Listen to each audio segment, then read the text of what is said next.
Hey everyone, I'm Armor Gaming. Welcome to a supplementary 72-hour challenge event bonus video. In this video, I'm going to be showing everyone exactly how to calculate how many more coins they need to get a certain monster and how much of a certain event they need to do in order to get that monster. And to do this, I've provided an Excel worksheet.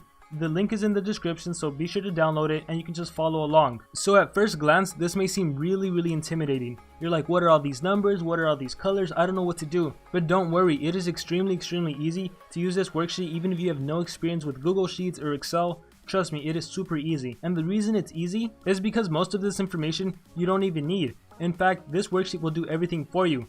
So for example, all of this right here, just leave that alone. Don't touch it. The only thing you're going to be touching, and it tells you that right here, are 4 things. You're going to be touching right here where it's yellow, right here where it's this weird shade of whatever color it is. You're going to be touching right here where it's like sky blue, and the red, and that's all. Everything else is going to be calculated for you. And this tells you exactly what everything is. The yellow corresponds to gold, this color right here corresponds to estimated breeding, the blue is PvP fights, and the red is required coins, which will help you calculate how much food you need to grow, which is what most people want to know. So the way this sheet works is that you really just type in any number you want. I'm going to put 10, I'm going to put 10 again, 10 for PvP fights, and it calculates everything for me. For required coins, let me type in 10 again.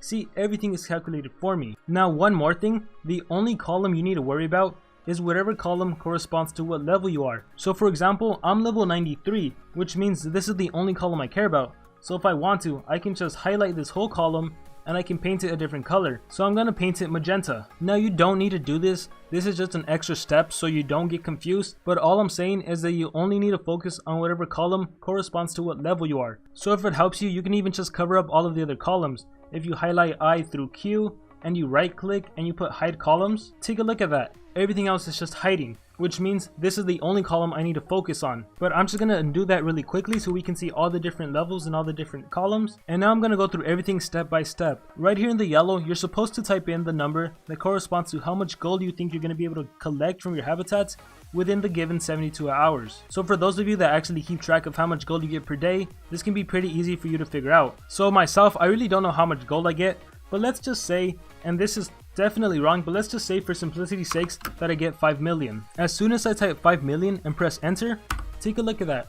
The numbers change to correspond to how many coins I would get. And when you look up here, when you're level 90 to 100, for every 46,000 gold, you get 1 coin. So if I was to collect 5 million gold for my habitats, that would only get me 109 coins. In the following row, you're supposed to type in how many breeding points you're gonna get. And this is probably the most difficult to know because it can be completely random. You might breed a legendary, you might breed a rare, an epic, an uncommon.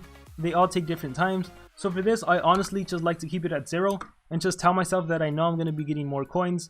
Some different amount, I don't know how many, but I'm just going to keep it at 0. Which is like assuming you're not breeding at all. Now of course you should be breeding, but I'm just going to keep it at 0. For PvP fights, this is how many fights you're going to play and going to win. Now you should be winning all of them, but let's say you have something going on one day that you know you're not going to be able to play.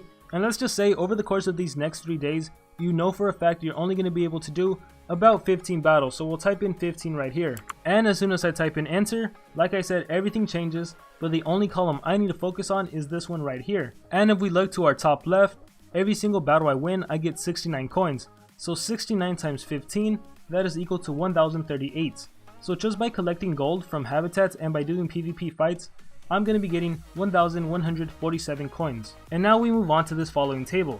This table shows us how many coins we need to get Hyperion, Tryon, or Totem. So if my main goal is Totem, I need a total of 22,240 coins. And because I already got 1,147 from collecting gold and from my PvP fights, I only need 21,093 more coins. So this table is great, it already calculates for me how many coins I need. So if I wanted Hyperion, I would need 7,063 more coins. But anyways, my goal isn't Hyperion, it's Totem. So now we move on to required coins.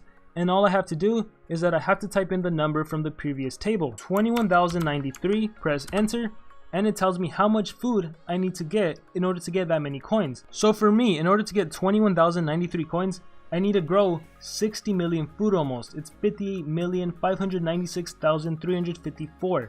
That's how much food I need to plant. So now the question is, how much gold do I need to actually be able to produce that much food? So then that leads me to the next table and the final table. In order to get almost 60 million food, I need 3 billion gold. But wait, that's only if my food boost is at 0. During this event, you should activate your food guardian, and if your food guardian is leveled up, his first level gives you 25% more food, then 50%, then 75%, and lastly it gives you double food. So fortunately for me, my guardian temple is max leveled, which means all of my food production is doubled, and this is assuming you plant the black lotus root. So you see right here, a regular black lotus root would only give you 10,000 food. When it's doubled, it gives you 200,000 food. And what does this mean? This means that instead of needing almost 3 billion gold, I would only need 1.4 billion gold in order to get totem, assuming I only get 5 million from collecting gold, and I only did 15 player versus player battles and won those battles. So as you can see, this is very easy to use, very easy to follow along. So I'm going to give you guys another example. Let's take everything down to 0 so we can start completely fresh. Let me go ahead and remove this magenta color just to keep everything all clear and even. So the very first step is to identify what level you're at. So let's say you're level 40 to 49. Only focus on this column, only focus on the M column. Focus on the column corresponding to whatever level you're at. And to do this, you can just highlight all of the other columns. You can right click and put hide columns. So I'm going to do the same for columns N through R. Highlight them all, right click, put hide columns N through R, and now you're only left with your corresponding column. In the yellow, you type in how much gold you think you're going to get within these next 3 days. So this time I'm just going to type in 10 million. And we see there that collecting 10 million gold from habitats corresponds to 2,155 coins. For breeding points, again, this is the most random. It's hard to give an estimate, so I'm going to skip this again. For player versus player fights, I'm going to say that I know for sure I can complete and win 21 player versus player fights. I press enter and we see that I get a total of 4,577 coins just from collecting gold and doing player versus player fights. Also keep in mind, I will be getting some more coins from breeding points, but I'm just not taking them into account. Now let's say my goal for this event is to get Tryon. I need 14,578 more coins, so I'm going to get that number and type it in here. Numbers typed, I press enter, and it tells me that is how much food I need to get in order to get that many coins.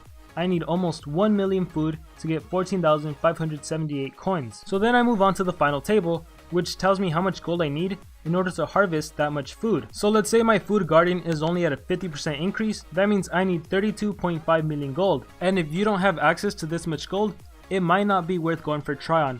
Now of course the coin goals right here assume you are extremely lucky and it takes you until the very last card to get a certain monster, so it's really up to you to decide whether or not you want to go for a monster. Maybe it'll be worth it to get Hyperion instead and then go after those Griffin cells from the rewards available in Tryon and Totem. I don't know, that's really up to you. This Excel sheet is just intended to help everyone calculate how much coins they can get from doing a particular activity. I hope this video was extremely clear and concise. If you guys have any questions, feel free to comment below and I will try my best to get to all of them. Just note that I won't be answering questions along the lines of, armor, if I have this much gold, can I get Totem? Can I get Tryon? Because that is the whole purpose of this video. It's to get you guys to learn how to use this Excel sheet, so then you can calculate for yourself whether or not you can get a certain monster, and so you can pass this knowledge around to other players. It's kind of like that old proverb you might have heard before: give a man a fish, feed him for a day; teach a man to fish, feed him for a lifetime. What I want to do with this Excel sheet and with this video is to teach all of you how to fish, to teach everyone for yourselves whether or not you can get a certain monster. So that's really all I have to say. Again, if you have any questions about how to use the Excel sheet, feel free to let me know and I will answer those kinds of questions. With that being said, I hope everyone has a great, amazing day. Good luck to you on the 72-hour challenge event. I really do hope this video was helpful, and remember to dream big and pursue your passions.